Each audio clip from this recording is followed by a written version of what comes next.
আজকে এই নির্বাচনী জনসভায় সম্মানিত সভাপতি, উপস্থিত টুঙ্গিপাড়া উপজেলা আওয়ামী লীগের অঙ্গ সংগঠনের সকল নেতৃবৃন্দ সহ আমার সামনে উপস্থিত আছেন যারা আমার অত্যন্ত শ্রদ্ধাভাজন মুরব্বীগণ, মা বোনেরা, সকলকে শ্রেণী মতো জানাই সালাম, শুভেচ্ছা।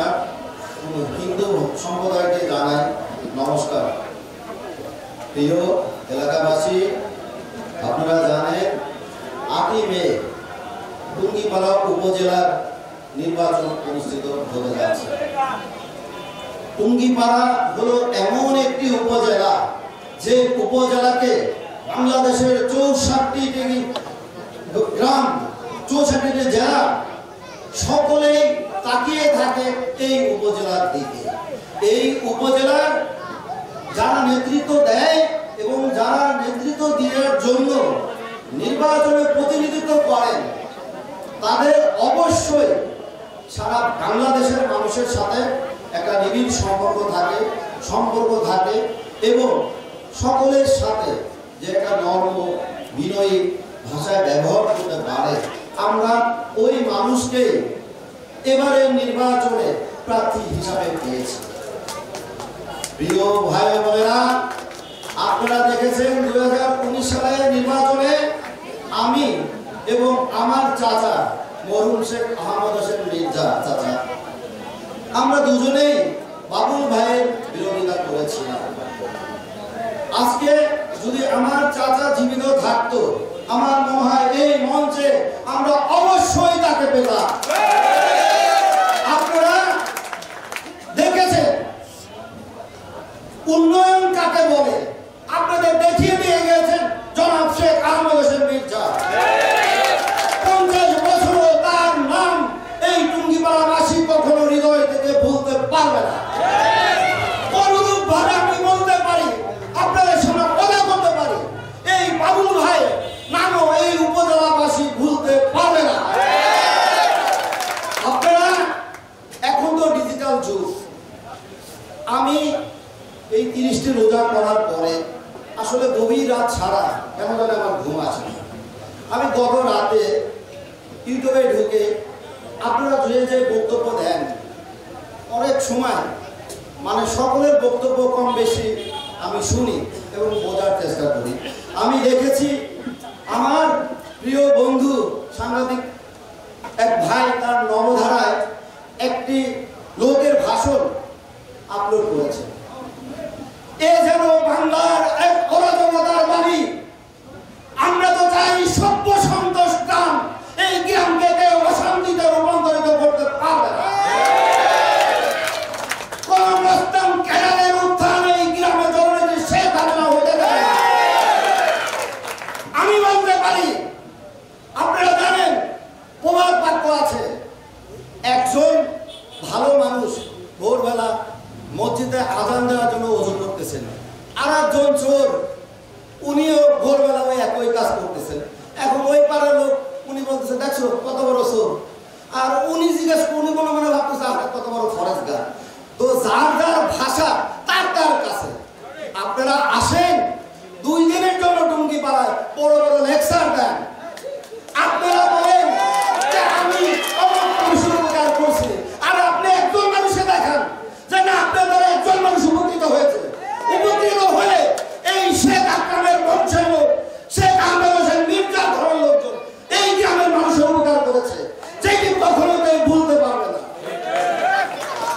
বড় কথা কেউ বলবেন না, আবার বলেন খেলা হবে। আরে কার সাথে খেলা হবে? খেলা হতে হলে প্লেয়ার লাগে, প্লেয়ার করি। কোনো খেলা হবে না, খেলা একটাই, ভোট করুন মার্কাই সর্বসেবা। আপনাদের কোনো আতঙ্কিত হওয়ার কোনো কিছু নাই।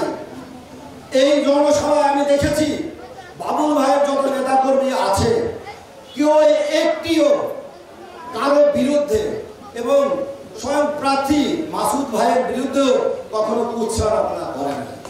অতি উৎসাহিত কেউ কোনো বক্তা যদি এমন প্রভাব করেন যেটা দেখবেন আপনারা নবধারায়, আর ওই এক বক্তব্য তো তার গলা শুনি হয়ে গেছে, কি নির্বাচন করবে?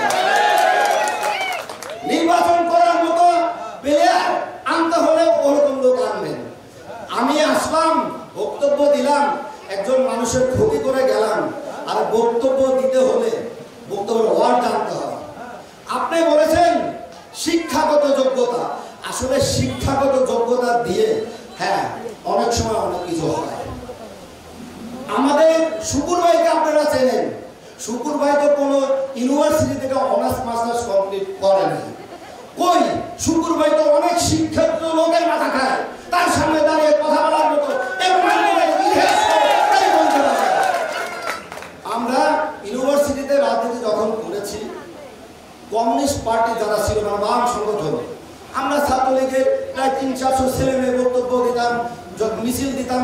আমার মনে হয় ইউনিভার্সিটির মানে বাইরেও শব্দ হইতো না, কিন্তু বাম সংগঠনের যদি 20 জন লোক বক্তব্য দিত বা মিছিল দিত, আমার মনে হয় গর্জন থেকেও সেই মিছিল শোনা যাইত। ওই গর্জন যতই উঠুক, 8 তারিখের পরে কোনো গর্জন থাকবে না। প্রিয় এলাকাবাসী, আমি বলবো বাবুল ভাই অত্যন্ত ভালো মনের একজন মানুষ।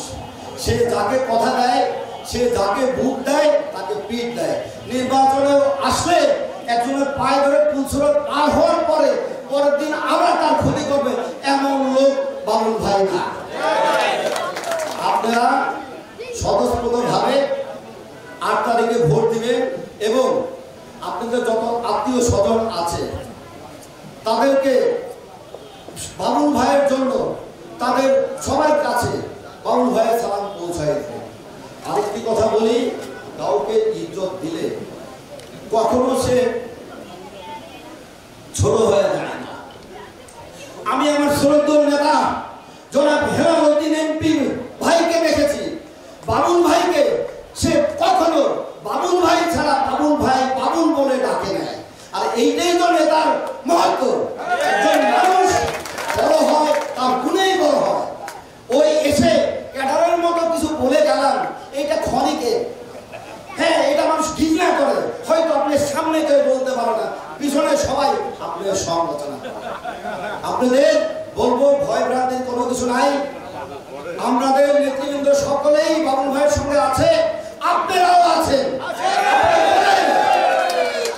আমি আপনাদের কাছে বলতেছি, আপনি দেখবেন নির্বাচনে অন্তত বাবুল ভাইয়ের রেজাল্ট আর তার রেজাল্ট কি হয় ওদিনই বলবেন। বাবুল ভাই যখন 2019 সালে পরাজিত হয়েছিলেন, আমি বাবুল ভাই এরা কিন্তু ইউনো অফিসে ছিলাম। একবার বাবুল ভাইয়ের রেজাল্ট যখন আপলোড করে এক্সেলে, দেখি বাবুল ভাই 200 ভোটে এগিয়ে গেছে। আবার যখন সলেমান ভাইটা দেয়, সলেমান ভাই 200 ভোটে এগিয়ে গেছে।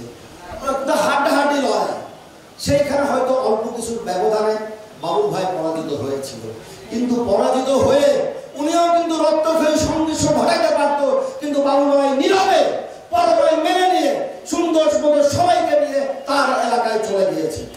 বাবুল ভাই শ্রীরামকান্দির ছেলে হলেও কখনো সে অহমিকার সাথে বলে না আমি শ্রীরামকান্দি গ্রামের ছেলে। এটা কখনো বাবুল ভাইয়ের মুখে থেকে আমি পাইনি, এবং আপনারাও জানেন, আপনারাও কখনো দেখেনি। উনি কোনো গ্রামকে ভেদাভেদ করে না। আপনাকে সকলকে 8 তারিখে ভোট দেওয়ার জন্য আহ্বান জানিয়ে এবং আপনাদের সকলের মঙ্গল কামনা করে আমি আমার বক্তব্য শেষ করছি। জয় বাংলা, জয় বঙ্গবন্ধু, জয় হোক